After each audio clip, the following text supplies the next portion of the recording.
Hola, soy la Basmati de nuevo con vosotros. Hoy la pregunta es ¿por qué se fragmentó Roma? Otro día os hablaré de Pompeya y de los murales que me han fascinado siempre muchísimo, que estuvieron dejados de la mano de Dios en manos de la mafia, cayéndose, destrozándose, pero afortunadamente hoy tienen un arqueólogo importante detrás de ellos y entonces no solamente no está permitiendo que se deterioren, sino que está descubriendo nuevas cosas y aportándolo, investigando, etcétera. Bueno, vamos a ver, ¿por qué se fragmenta Roma? Yo muchas veces me he preguntado muchísimas cosas de Roma, ¿por qué cae Roma? O sea, ¿cuál es el motivo para que en el siglo IV, aproximadamente en 1395, se da esa fecha? Pero obviamente esto debía ser un proceso de degradación ascendente, que llaman, degradación ascendente o descendente más bien. Y lo que no puedo entender es cómo en un momento dado muere un emperador y entonces su hijo Honorio y Acadio, Honorato que decimos en castellano, Honorio y Acadio, se parten el imperio, que era gigantesco, porque tened en cuenta que Roma llega desde la Gran Bretaña hasta Egipto. En el siglo III hay que tener en cuenta diferentes factores, ¿no? Pienso yo que puede ser algo de eso, ¿no? Que, por ejemplo, Persia se había convertido en una potencia y, bueno, eso influye, o sea, porque el gobernante no podía estar tan lejos en Roma, tenía que estar más cerca, tenía que estar en Constantinopla, Estambul, mi amada Estambul. Bueno, entonces, yo siempre he estado convencida de que ha sido el cristianismo el que hizo caer a Roma, ¿no? Porque los romanos eran muy emprendedores, los romanos realmente, a mí cuando en América dicen latino siempre me dejan pensativa, porque yo asocio lo latino con el Lacio, la Campania, o sea, con una zona de Italia, ¿no? Entonces, latino, si son del Lacio, ¿cómo pueden estar en América? No, claro, el idioma español dicen los latinos, pero a nosotros, yo creo que a la mayoría de europeos nos suena como muy raro, muy raruno. Bueno, ¿por dónde iba yo? Vamos a ver, hay unas emigraciones desde el Indo, no se sabe por qué, ni por qué sí, ni por qué no, hacia Europa, hacia Occidente, ¿no? Y uno de los sitios donde recalan justamente es la zona del Lacio, que eran agricultores, eran emprendedores. Realmente el latín es como un idioma, es muy pragmático, es un idioma de ejército, ¿no? El griego es muchísimo más sofisticado, más complejo, más sutil.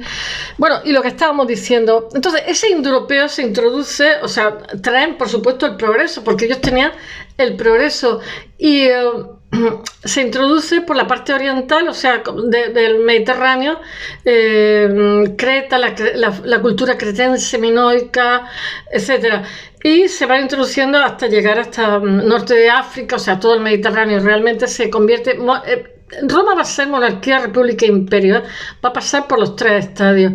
Bueno, entonces el latín realmente, y el griego también, cuando buscas la etimología de la palabra, tienes que remontarte al indoeuropeo, porque esa es la rama de donde vienen. O sea, el idioma no lo elegimos, nos viene heredado y como tal lo aprendemos. Y yo creo que no es casualidad que los alemanes y los griegos sean naciones que le da tanto por la filosofía, porque su idioma, realmente los idiomas, cuando los niños son pequeños, son los que construyen la conciencia. Entonces, claro, lo que construyen es la cosmovisión del futuro individuo, ¿no? Y no es casualidad que son dos idiomas con una gramática muy retorcida, esto hay que decirlo. Yo creo que, no lo sé, el griego más, no lo sé la verdad, porque de alemán conozco un poquito, he dado unos cuantos cuatrimestres, pero muy poco. ¿Qué podría deciros de Roma? Pues que está Virgilio, cuando Augusto quería, digamos, que era emperador, quería un linaje, una gens, ¿no? Quería consolidarse, que eso se hace en la actualidad también con los países ricos. Yo lo estoy viendo con los escandinavos, ¿no? Ahora de pronto los vikingos, que eran ladrones, yo qué sé,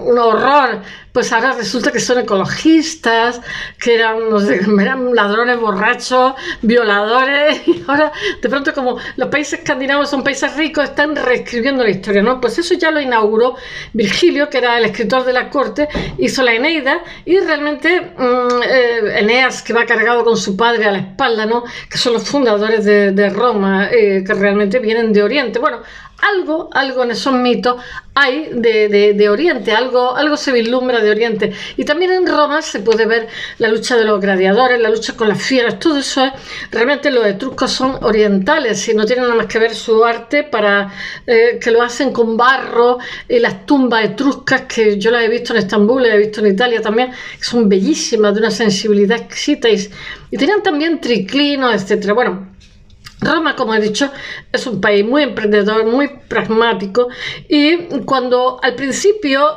cuando los hijos mayores, cuando iban a tener una empresa, me refiero a hacer una conquista y tal, entonces estaba el estatus, el rol del civitas romano, y los hijos mayores de cada civitas romanos iban al ejército, porque los romanos tenían como una especie de, eran como inversores, ¿no? Y también cuando se hacía rentable esa inversión, también, digamos, le daba unos beneficios directos. En su derecho, en el Código Civil, que es el que actualmente usamos en toda Europa, que decimos Código Napoleónico, pero realmente el Iudex Romanorum, o sea, el Código Romano, pues realmente se ve la trayectoria de lo que fue la historia de este pueblo, ¿no? Porque al principio tú no podías, si tú litigabas y no eras ciudadano romano, pues tenías todo en contra, ¿no? Pero va desarrollándose el derecho, y entonces resulta que como Roma tiene muchísimos intercambios comerciales con montones de países, etcétera, una ciudad de más de 1 millón de habitantes, y toda esa zona tiene, y además con el tiempo cada vez más, pues los jueces se fueron adaptando al cambio de coyunturas, ¿no? Y entonces, pues no necesariamente, si tú no eras ciudadano romano y litigabas, no tenías por qué tenerlas de perder. Sí, lo que argumentaba era legítimo, por decirlo de alguna forma, o sea, la demanda que hacía era legítima, el juez fallaría a favor tuyo. Y entonces, para compensar eso, lo que se hicieron son una serie de modificaciones en derecho para que, digamos, cualquiera se sintiera seguro jurídicamente dentro de lo que eran sus límites, sus fronteras, por decirlo de alguna forma. Pero bueno, todo esto va evolucionando, y entonces llega un momento en que hay un punto de decadencia, porque mantener un imperio más de 1000 años es una cosa muy complicada, ¿no? Entonces ya los señores, los ciudadanos romanos ya no mandaban a sus hijos mayores, sino que contrataban un señor, digamos, que iba en lugar de ese chico, porque a nadie le apetecía que su hijo muriera. ¿Qué puedo deciros más? Pues Roma se hizo tan grande, que era complicadísimo. La gente que estaba, yo qué sé, pues en la zona de Siria, pues no se encontraba muy cercana, o Constantinopla no se encontraba muy cercana a lo que era Roma o el espíritu romano. Y por otro lado tenía la amenaza de los visigodos, de los germanos, que eran analfabetos, iban sin esposa, y de alguna forma los ciudadanos romanos los marginaban un poco. Por ejemplo, yo lo veo en las toponimias que hay en España, como las torres de Cotilla, que eran las torres de los godos, ¿no? Se les marginaba a los romanos, que se creían más cultos, y lo eran después de caer el Imperio Romano. Nosotros habíamos sido Hispania frumentaria. Pasamos por diferentes épocas, ¿no? Pues ahí Guti es godo, ¿no?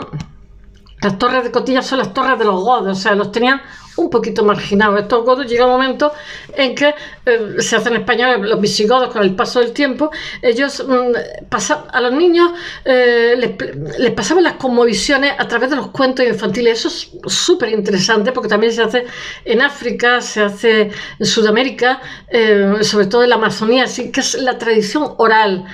Pasarle a los niños, digamos, nuestros esquemas mentales, pero en vez de a través del autoritarismo, docere delectaria, que decía Virgilio, ¿no? A través de la diversión, contándole cuentecitos de por qué pasa esto y lo otro. Entonces se van sintiendo parte del grupo, porque ellos, digamos, los vas convenciendo de que las cosas tienen que ser así. La conciencia se la crea a través de la fabulación, ¿no? Eso lo hacen los medios de comunicación también.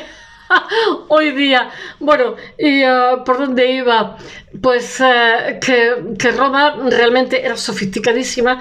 Yo no acabo de entender por qué se fueron de Inglaterra. Sí, quizás los pictos eran muy agresivos, quizás no aguantaban bien la temperatura porque era todo el día lloviendo, y eso te amarga el carácter. Y las personas que vienen de zonas soleadas, pues cogieron también muchísimos saxon de mercenarios en Inglaterra, que después a los Britons les venía fatal, tanto saxon por todos sitios, que al final se hicieron el grupo predominante. Y de alguna forma la literatura artúrica es como una especie de revancha, de lucha contra los saxon, porque estaba... Los saxon, aparte de entrar como mercenarios, llegó un momento que se integraron también, porque el Reino Unido es como España, es como una especie de mosaico de montones de grupos, de vikingos, de franceses, yo qué sé, de romanos, de gente de todos sitios, ¿no? Y entonces los saxon son muy tenaces, son muy trabajadores, acabaron, digamos, siendo muy fuertes, y los británicos, pues, de alguna forma, los Britons, estaban también los celtas, los celtic, digamos, hicieron una literatura artúrica que era como un rechazo a esa imposición cultural, porque los saxon también acabaron imponiendo su esquema mental. Pero curiosamente yo estaba leyendo el ADN de los ingleses y tienen un 75% noruego, o sea que las violaciones o no violaciones, los matrimonios de los vikingos acabó calando, sobre todo en el norte, son todos muy rubillos. La verdad es que hay, yo que sé, muchísimas culturas, razas, etcétera. Y eso se puede ver también en el idioma, que tienen un 60% germano y un 40% latino. Ya no sé ni por dónde iba. Bueno, íbamos por Roma, por el derecho romano, etcétera. De hecho, la decadencia de Roma hizo que, por ejemplo, en Gran Bretaña, pues no era Irlanda, es solamente la isla, volviera a la edad de bronce cuando los romanos se fueron. Ahora cada 2 por 3 descubren trozos de ¿cómo se llama? De la muralla de Adriano, que me hace mucha gracia, porque yo cuando estuve ahí había una piedra, muralla de Adriano, digo yo, bueno, pues tampoco es que quede mucho, ¿no? Pero bueno, la muralla de Adriano, que estaban cansados de la agresividad de los pictos, que estaban en la edad de piedra, yo creo, se pintaban la cara, los pintados, ¿no? Ellos siempre con su etimología, porque yo cuando oigo, por ejemplo, bereber, ¿no? Bereber viene de Barbarus.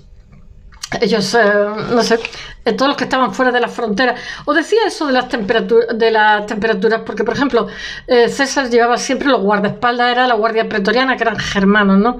Eran gente muy fiel. Pero, por ejemplo, ellos, donde estuvo el Imperio Romano, desde Egipto hasta Gran Bretaña, eso es lo que se considera Occidente.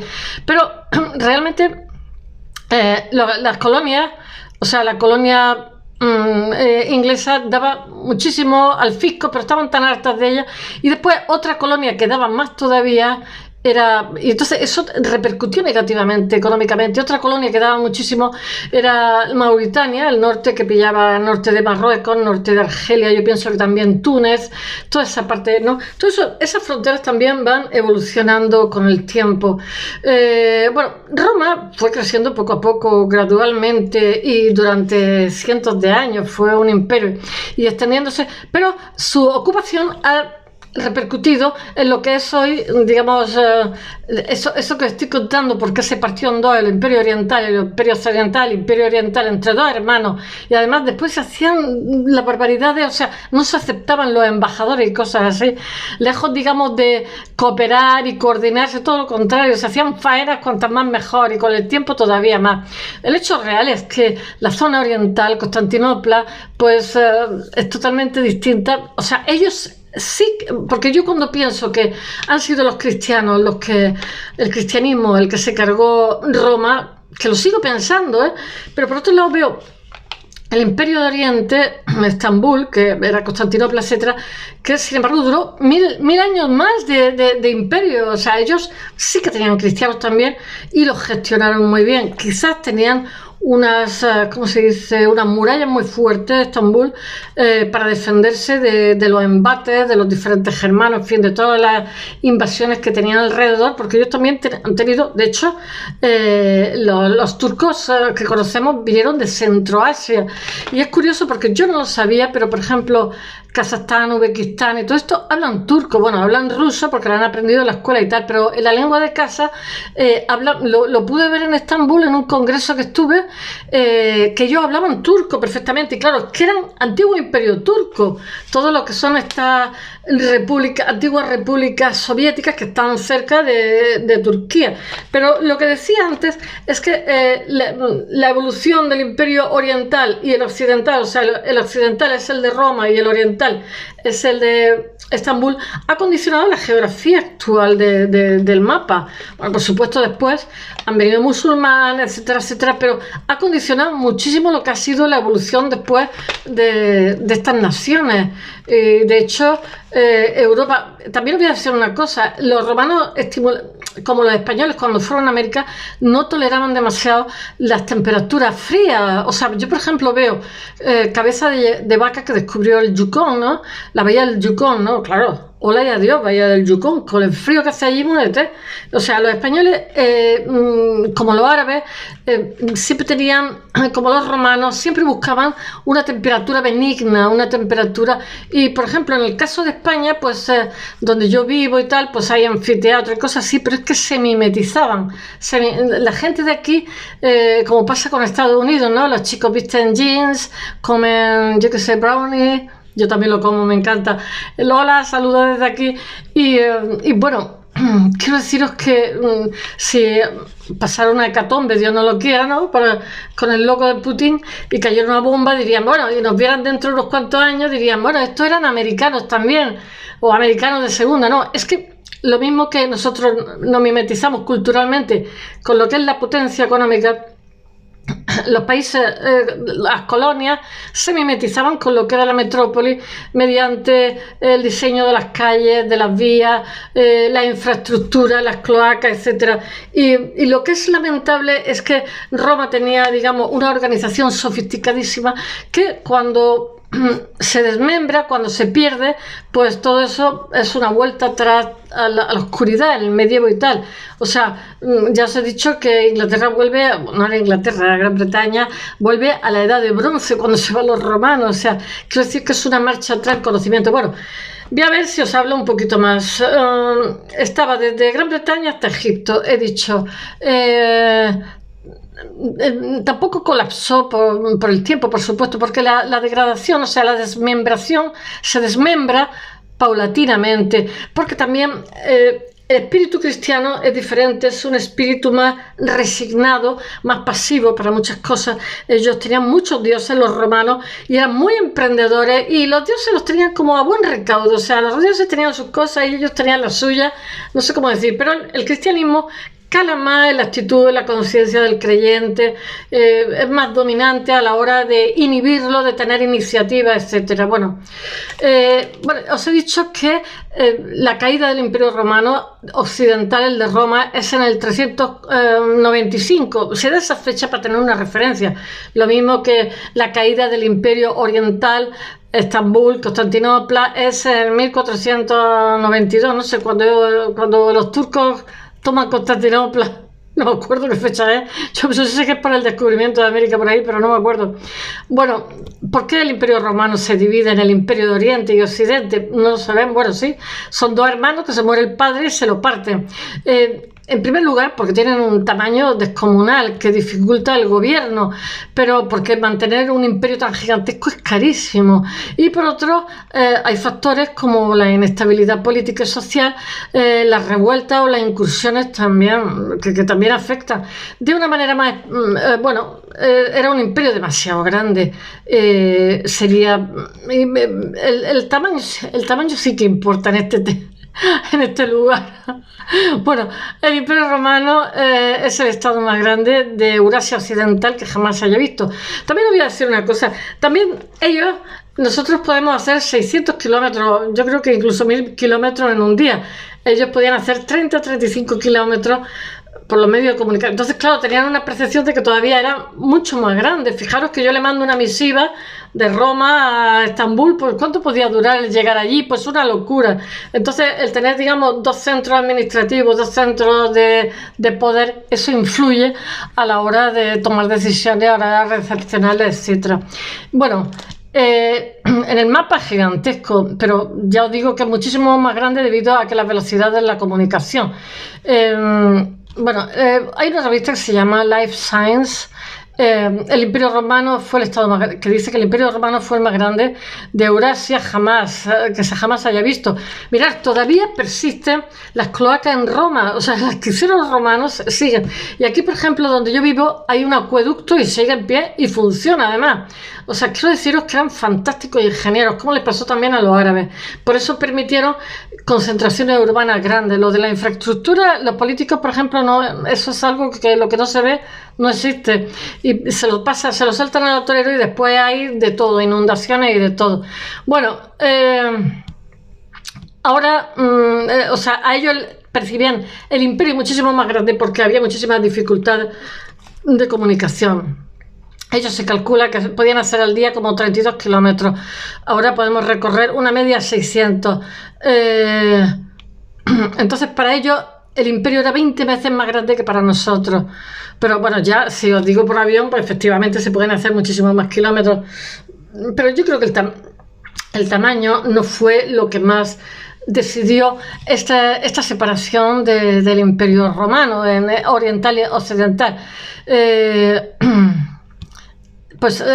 Quizás desde el siglo I después de Cristo ya se estaba descomponiendo totalmente a velocidad para llegar a su cenit en el siglo IV después de Cristo. Bueno, otros dos factores que pudieron, digamos, estimular eso es, como he dicho antes, el acceso de Persia al estatus de superpotencia en el siglo III después de Cristo, lo que significaba que tenía que haber un centro de poder cerca de donde era la frontera iraní. La zona de Turquía tiene 5 fronteras.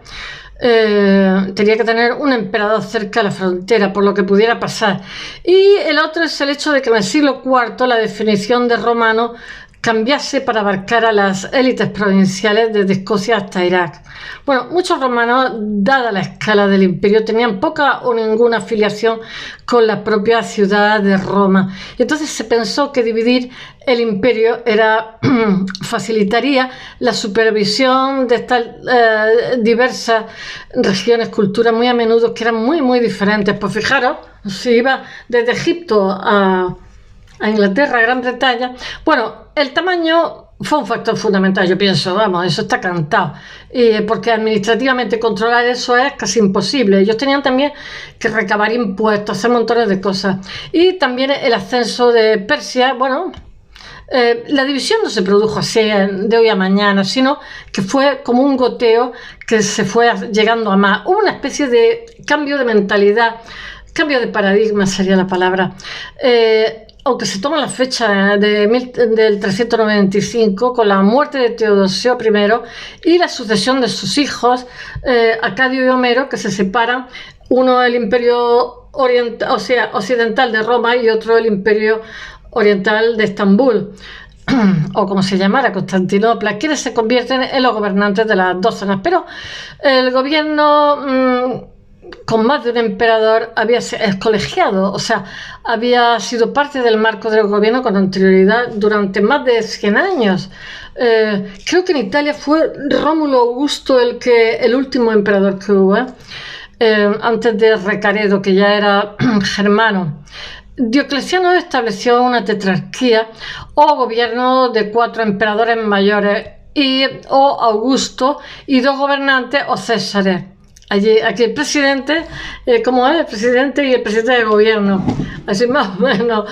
Bueno, la tetrarquía se vino abajo después de la abdicación de Diocleciano y se reunificó con Constantino I, pero se dividió nuevamente tras la muerte de Constantino, dividiéndose entre 3 de sus hijos. Pero entonces, si el imperio se dividió mucho antes del 395, ¿por qué los historiadores señalan con esa fijación en que el imperio se dividió en 2, se dividió en más? La explicación explicación más lógica es que tras ese año la división se ve más austera en retrospectiva. Quizá hubo mucho énfasis en la unidad del imperio antes de 395, pero lo cierto es que Teodosio I no fue el último gobernante de un imperio unido, pues casi siempre gobernó junto con otras personas, por lo que existía ya una escisión. ¿Cómo era la relación entre los dos estados? Insoportable. La división se hizo porque era necesaria por el tamaño del imperio, pero también generaba muchísimas tensiones y fue difícil mantener buenas relaciones. Fue imposible, no fue difícil, fue imposible. El ideal era que las dos partes gobernaran en armonía, pero no fue así. Por ejemplo, a menudo ocurría que Oriente y Occidente se negaban a aceptar sus embajadores, sus cónsules designados al otro. La división se hizo porque era algo que venía bien a la coyuntura que había, pero también generaba tensión y fue difícil mantener buenas relaciones. El ideal era que las dos partes gobernaran en armonía, pero fue imposible. Bueno, el imperio occidental finalmente se derrumbó, y tanto que se derrumbó, en el año 476 después de Cristo, cuando Odoacro, que es un ¿cómo se dice?, un rey germano, al que a menudo se hace referencia como el primer rey bárbaro de Italia, se rebeló y derrocó. Os voy a decir una cosa, el ejército romano, aparte de todo, estaba lleno de mercenarios germanos, o sea que la cosa se puso, que la pusieron a tiro. No es que en Inglaterra estaban los saxos y los frisones, que son los holandeses, parte de Holanda, sino que toda Italia estaba llena también de mercenarios saxon. Bueno, entonces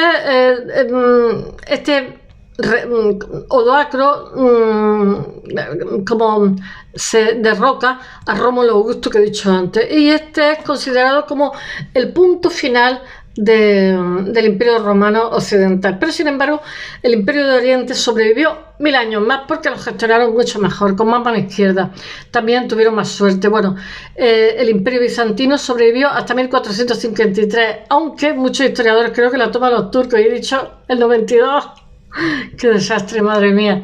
Aunque muchos historiadores no consideran que esto sea parte del verdadero Imperio Romano, sino un sucesor más. Es decir, una cosa de los musulmanes. Los musulmanes son un sincretismo entre Oriente y Occidente. Entonces, su jardín de Alá, su distribución espacial tiene mucho que ver y sus casas tienen muchísimo que ver con las casas romanas. Ellos son un sincretismo entre el creciente fértil y Grecia y Roma. De ahí que ellos tengan una medicina tan maravillosa y una farmacopea, una farmacia tan maravillosa, porque ellos son los que hacen las traducciones de los clásicos. Ellos son y las renuevan. Ellos son los que evitan que todo ese conocimiento de la antigüedad, digamos, se quede en nada, se derrumbe. Entonces, claro, su cultura, aunque podéis pensar lo contrario, está muy influida por Grecia y Roma, aunque tenga tintes orientales, como he dicho yo, del creciente fértil, de los nabateos, etcétera, del conocimiento de la distribución del agua, de los medios escasos, etcétera. Pero ellos realmente también son Grecia y Roma, como os he dicho, el jardín de Alá, la columbocultura, las bibliotecas, los caballos, etcétera. Bueno, espero que os haya gustado. Un día os hablaré del Islam, que os va a encantar. Bueno, hasta mañana.